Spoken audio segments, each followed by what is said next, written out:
Presidency and the administration's crackdown on illegal immigration has stirred up deep emotions. And as the president's critics and supporters make their voices heard, civility, or what's left of it in American politics, is definitely taking a backseat. The calls for harassment and push for any Trump supporter to avoid the public is unacceptable.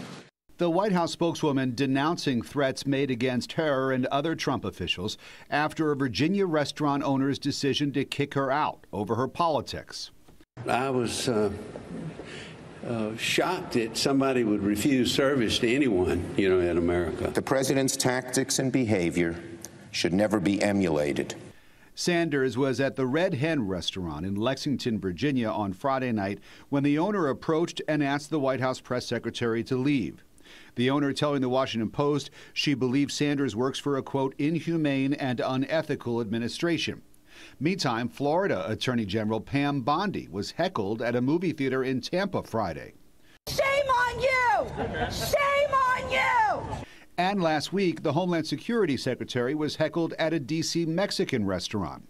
Anger and confrontation is not new in American politics, but it did seem to peak during the 2016 campaign, when Mr. Trump taunted opponents and encouraged violence during rallies. I'd like to punch him in the face, I'll tell you. Back then, prominent Democrats urged restraint, but over the weekend, California Congresswoman Maxine Waters urged fellow Democrats to keep it up. And if you see anybody from that cabinet in a restaurant, in a department store, at a gasoline station, you get out and you create a crowd, and you push back on them. But it's not all partisan rancor. Take a look at these two former presidents, one Republican, one Democrat, seeming to get along just fine. So perhaps there is hope.